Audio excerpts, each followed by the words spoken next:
For those that the therapies have worked for, more power to you. I can see how certain drugs would definitely be effective in certain, for people with certain mindsets.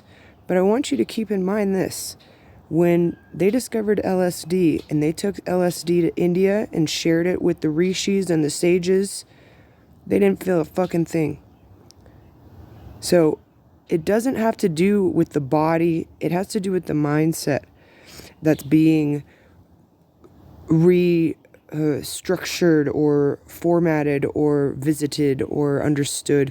Because as someone who has seen a lot of different things, mostly the drug experiences that are most profound are actually very sobering.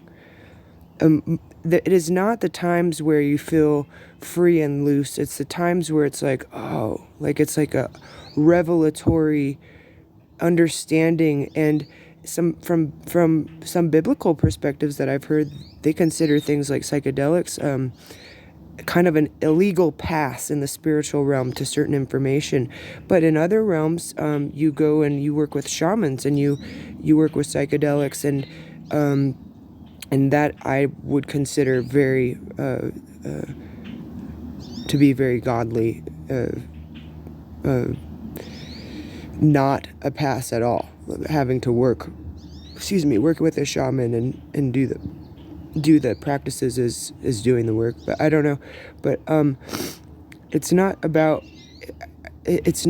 sobriety even. It's about getting better, and a part of getting better is understanding that you might not be broken in certain ways to begin with.